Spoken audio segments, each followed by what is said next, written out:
एक रात मनोज बाबू अपनी पत्नी मोना के साथ शादी की पार्टी से अपने घर को लौट रहे थे। रात ज़्यादा होने की वजह से कोई सवारी गाड़ी नहीं मिल रही थी। मनोज बाबू का घर मुश्किल से 3 किलोमीटर की दूरी पर देहरादून के एक पहाड़ी गांव में था। मुसीबत ये थी कि महीना सावन का था और ऊपर से जोरों की बारिश भी हो रही थी और उन्हें अपने घर पहुंचना भी ज़रूरी था। अतः उन दोनों पति पत्नी ने पैदल ही घर जाने का निश्चय किया। मोबाइल के टॉर्च की मध्यम सी रोशनी में वे दोनों आगे बढ़ने लगे थे।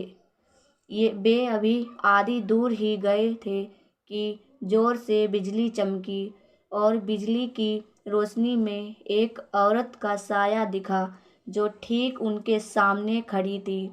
इस सुनसान सी सड़क पर रात के अंधेरे में अकेली औरत को देखकर उन्हें डर लगा और मन में तरह तरह के विचार आने लगे कि कहीं ये कोई, खैर जो भी हो देखा जाएगा।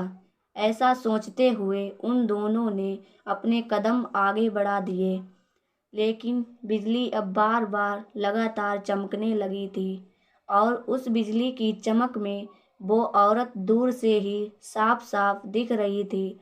वो औरत उन्हें रोकने का इशारा कर रही थी। उसे देखकर मनोज बाबू की पत्नी की तो हालत खराब हो रही थी, लेकिन मनोज बाबू को अब लगने लगा कि यह औरत शायद कोई मुसीबत में है। मनोज बाबू जब रुके तो वो औरत उनसे हाथ जोड़ते हुए बोली, भाई साहब प्लीज़ मेरी मदद कीजिए। तेज़ बारिश और पहाड़ी ढलान होने की वजह से मेरी गाड़ी का एक्सीडेंट हो गया है। मेरी गाड़ी इस पहाड़ी ढलान से नीचे गिर गई है। उसमें मेरी 1 साल की मासूम बच्ची है। प्लीज़ आप दोनों उसे बचा लीजिए। इतना कहते ही वो औरत आगे आगे चलने लगी और ना चाहते हुए भी मनोज बाबू अपनी पत्नी के साथ उस अजनबी औरत के पीछे पीछे चलने लगे।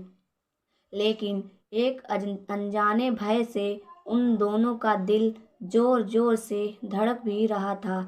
जैसे ही वे दोनों पहाड़ी से नीचे उस गाड़ी के पास गए तो उन्होंने देखा कि गाड़ी में एक प्यारी सी मासूम बच्ची रो रही है।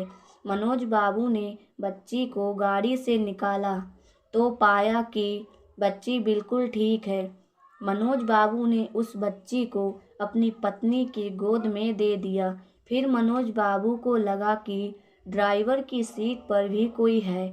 जब वो आगे जाकर देखे तो उनके होश उड़ गए, क्योंकि ड्राइवर की सीट पर वही औरत खून से लथपथ होकर मरी पड़ी थी। मनोज बाबू को अब सब कुछ समझ में आ गया था।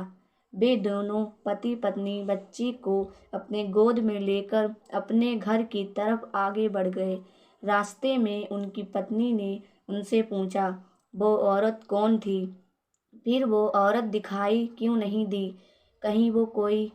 मनोज बाबू बोले, वो एक माँ थी, मरकर भी अपने बच्चों के लिए तड़पती है जो, वही एक माँ थी वो।